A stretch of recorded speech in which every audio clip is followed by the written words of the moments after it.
Selamat datang di channel Cerita Cinta. Channelnya cerita cinta romantis.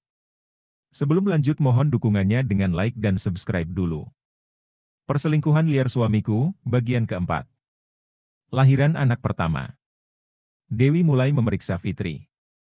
Untuk membuktikan rasa penasarannya, ia pun mulai meraba perut pasiennya. Tuh kan benar dugaanku, ibu ini hamil. Gumamnya. Sudah selesai, ucap Dewi. Fitri pun bangkit, dan turun dari ranjang pemeriksaan. Dewi kembali duduk di kursinya, ia pun mulai meresepkan obat. Begitupun dengan Fitri, ia kembali duduk di sebelah kakaknya. Ini vitamin, obat sakit, dan obat anti mualnya.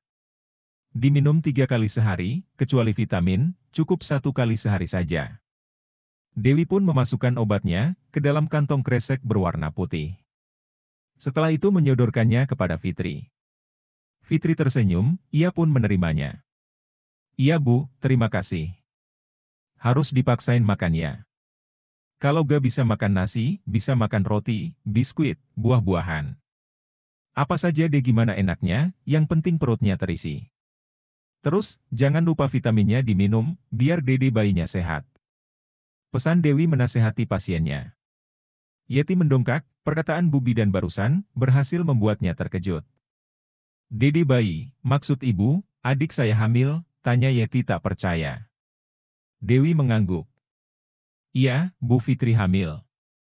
Usia kehamilannya sudah 5 minggu, sahutnya mantap. Dek. Fitri terdiam.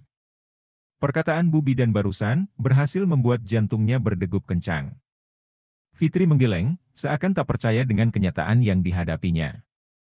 Ia masih berharap, semuanya hanya mimpi. Namun, kenyataannya, ini semua bukan mimpi belaka. Ia tak menyangka, perselingkuhannya dengan suami keponakannya sampai membuahkan anak. Seakan mengerti dengan perasaan adiknya, Yeti pun memutuskan untuk segera pulang. Setelah menyelesaikan pembayaran, Yeti dan Fitri pun pulang. Sepanjang perjalanan pulang, Fitri terus melamun. Ia berusaha menahan tangis. Sekarang aku harus bagaimana? Kenapa ini semua harus terjadi kepadaku? Baru saja sebulan yang lalu aku membuat malu orang tuaku. Kini harus kembali membuat mereka malu atas kehamilanku, gumamnya. Di kontrakan, Fitri tak kuasa menahan tangis, akhirnya tangisnya pun pecah. Kak, aku gak sanggup menerima kenyataan ini. Rasanya beban ini terlalu berat. Yeti menoleh. Yeti tak bisa berbuat apa-apa, selain menyuruh adiknya untuk tetap sabar. Sabar Fit. Apa aku gugurin aja ya, kandungannya? Tanya Fitri, seraya masih menangis sesenggukan. Yeti ikut sedih, atas apa yang menimpa adiknya. Ia pun memutuskan untuk mendekati Fitri. Kemudian, Yeti memeluknya. Jangan Fit, itu terlalu beresiko. Bisa-bisa nyawamu sebagai taruhannya, kamu harus mempertahankan kehamilanmu. Walau bagaimanapun, anak yang ada di dalam kandunganmu tidak tahu apa-apa, dia tak berdosa. Kamu jangan menyiksanya dengan menggugurkannya. Lebih baik sekarang kita pulang, kita bicarakan masalah ini sama Bapak. Walau bagaimanapun, Bapak adalah orang tua kita, dia harus tahu semuanya. Fitri terdiam, perlahan tangisnya mulai mereda. Ia teringat kembali nasib tetangganya, yang sengaja menggugurkan kandungannya, hingga akhirnya nyawanya ikut tak tertolong. Benar juga apa yang dikatakan Kak Yeti. Menggugurkannya memang terlalu beresiko, aku masih ingin hidup, gumamnya. Akhirnya Fitri pun mengangguk pasrah, dan menuruti perkataan kakaknya. Iya Kak, sahutnya. Yeti tersenyum. Yuk kita pulang, ajaknya. Tapi Kak, aku takut Bapak kembali marah. Yeti tersenyum. Bapak tidak akan marah. Fitri terdiam. Benarkah? Gumamnya. Fitri, percaya deh sama kakak. Fitri mengangguk. Iya. Yeti pun tersenyum. Ya sudah, ayo kita pulang. Akhirnya, mereka pun memutuskan untuk pulang saat itu juga. Sesampainya di rumah, Yeti menceritakan semuanya kepada Ki Sukma dan Nini Sekar. Mereka sangat kaget ketika mengetahui semuanya. Akan tetapi mereka sadar. Yang Fitri butuhkan sekarang adalah rangkulan, bukan omelan, supaya Fitri tetap kuat menghadapi semuanya. Kamu jangan konyol Fitri, kamu sudah berbuat dosa. Jangan kau tambah lagi dosamu dengan menggugurkan kandungan. Itu sama saja dengan membunuh, kamu gak boleh melakukannya. Kamu tenang saja, anakmu biar bapak yang rawat, ucap Ki Sukma mantap. Apa Maman harus mempertanggungjawabkan semuanya, Pak? Tanya Yeti seraya menatap lekat wajah bapaknya. Tidak, itu akan menyakiti hati Lina. Bapak gak akan tega, walau bagaimanapun dia sudah bapak anggap sebagai anak bapak sendiri. Bapak yang merawatnya sejak kecil, ayahnya meninggalkannya, begitupun dengan kakakmu dia lebih memilih suami barunya daripada Lina. Lina gak salah, dia gak pantas dihukum, biarlah Fitri yang menanggung akibat dari perbuatannya sendiri, hamil tanpa seorang suami. Biarlah, itu semua menjadi pelajaran buat adikmu, agar dia lebih berhati-hati lagi dalam menjalani hidup. Ucap Ki Sukma tegas. Yeti pun menunduk. Baik Pak. Apa yang dikatakan Bapak benar. Kasihan Lina jika ia harus menanggung akibat dari kesalahan yang kami perbuat. Aku sudah menyakiti Lina, dan aku gak mau jika harus menyakiti dia lagi. Biarlah aku yang menanggung akibat dari perbuatanku sendiri, sahut Fitri, berusaha legowo. Apa Bibi hamil? Ucap Lina terbata-bata. Ia menutup mulutnya, seraya menggeleng. Lina seakan tak percaya, atas apa yang didengarnya barusan. Bibinya sedang mengandung anak dari suaminya. Lina sangat berharap semua ini hanya mimpi, tapi kenyataannya ini semua fakta. Tiba-tiba saja tubuhnya menjadi lemas. Akan tetapi, ia tetap berusaha untuk tidak bersuara, agar ia bisa terus menguping pembicaraan mereka. Jadi inilah alasan dari keinginannya. Hari ini, entah kenapa, Lina ingin sekali mengunjungi kakek dan neneknya, meski dalam keadaan hamil 9 bulan. Akan tetapi, keinginannya sangat kuat. Sehingga ia tetap berangkat, naik angkutan umum sendirian. Setelah sampai di tempat tujuan, Lina bermaksud ingin mengetuk pintu. Tapi niatnya ia urungkan, ketika mendengar suara Yeti, yang menyebut kata hamil. Siapa yang hamil, pikirnya. Akhirnya, Lina pun memutuskan untuk tidak buru-buru masuk ke dalam rumah Ki Sukma. Melainkan menguping dulu, pembicaraan para keluarganya dari luar. Setelah puas menguping pembicaraan mereka, akhirnya Lina pun memutuskan untuk masuk. Aku sudah tidak tahan lagi, gumamnya. Lina berjalan, dan membanting pintu dengan keras. Gruk. Suara pintu yang terbanting, membuat semua orang yang ada di dalamnya terperanjat kaget. Semua orang menoleh ke arahnya. Lina. Ucap mereka kaget luar biasa. Lina menatap mereka satu persatu. Wajah mereka mulai menampakkan kepanikan. Gawat, Lina datang, gumam Yeti. Lina melangkah dengan langkah gontainya, ia memaksakan diri untuk mendekat. Jadi Bibi sedang mengandung anak dari suamiku, bentaknya. Fitri hanya bisa menunduk, ia sama sekali tak berani menatap wajah keponakannya, ia merasa malu atas perbuatannya. Terlebih ia sangat berdosa kepada keponakannya itu. Aduh, apalagi ini? Padahal aku berusaha merahasiakannya dari Lina, tapi Lina malah muncul, gumamnya. Sabar Lin, tahan emosimu. Tolong dengarkan Aki. Pinta Ki Sukma seraya memegang dadanya, yang mulai terasa sesak. Aduh, dadaku mulai terasa sesak lagi.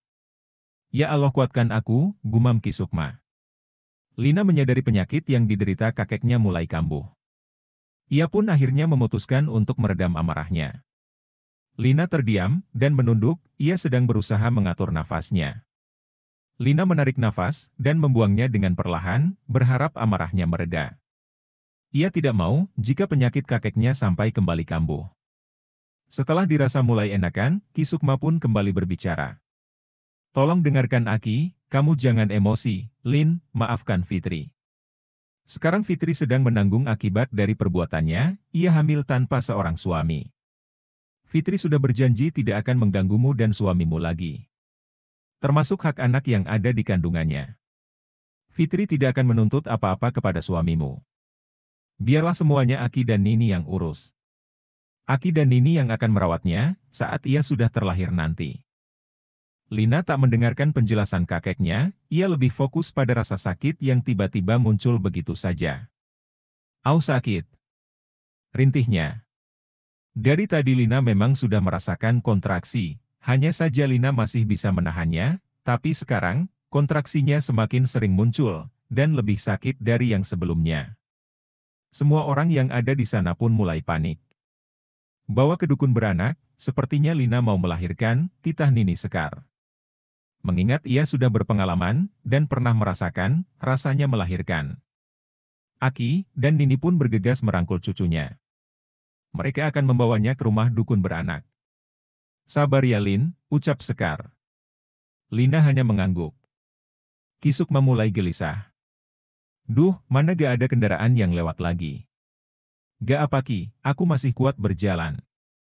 Rasa sakitnya belum intens, masih hilang timbul, sahut Lina, seraya meringis menahan sakitnya kontraksi. 5 menit, mereka berdiri di pinggir jalan. Menunggu kendaraan yang lewat, tapi saat itu suasana sedang sepi. Sehingga, tidak ada satupun kendaraan yang lewat. Akhirnya, mereka pun memutuskan untuk pergi ke rumah dukun beranak dengan berjalan kaki. Untung saja, lokasinya tidak terlalu jauh dari rumahnya, hanya beda satu kampung saja. Sehingga mereka tak memerlukan banyak waktu untuk bisa sampai di sana. Sementara Yeti, ia memilih untuk tidak langsung ikut bersama Ki Sukma dan Nini Sekar. Ia memilih berusaha untuk mencari pinjaman peralatan bayi kepada tetangganya yang punya anak yang masih kecil. Kamu di sini saja ya, Fit, istirahatlah. Kakak mau cari pinjaman baju bayi dulu. Iya kak, sahut Fitri. Di sini, siapa yang punya anak masih kecil? Teh Sani, kak, sahut Fitri. Oh, ya sudah. Kakak berangkat dulu. Ucap Yeti seraya berlalu pergi. Duh, sebenarnya aku ingin sekali mendampingi Lina melahirkan, tapi untuk saat ini dia masih emosi.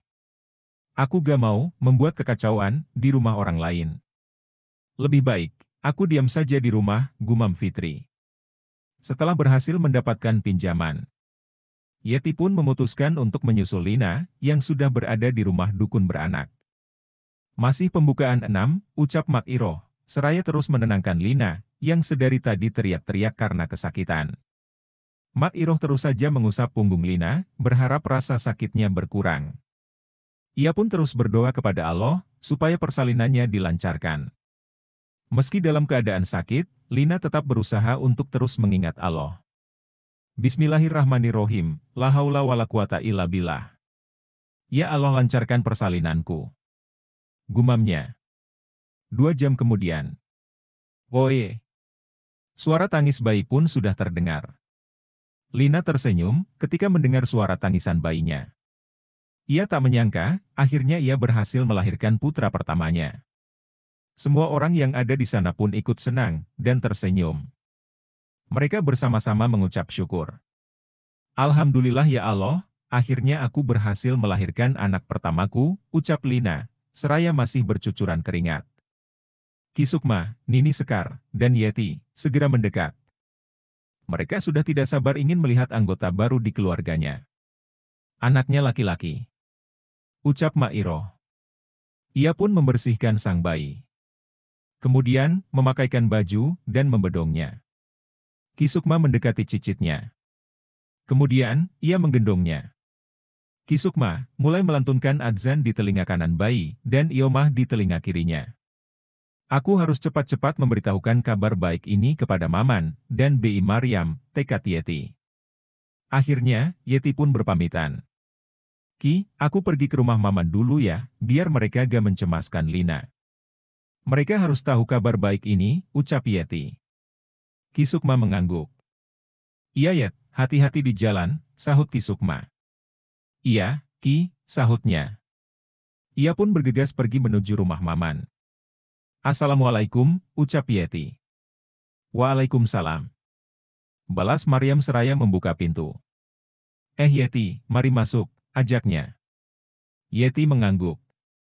Ia pun masuk ke dalam rumah keponakannya. Silahkan duduk Yet, pinta Maryam, mempersilahkan masuk. Ada apa Yet?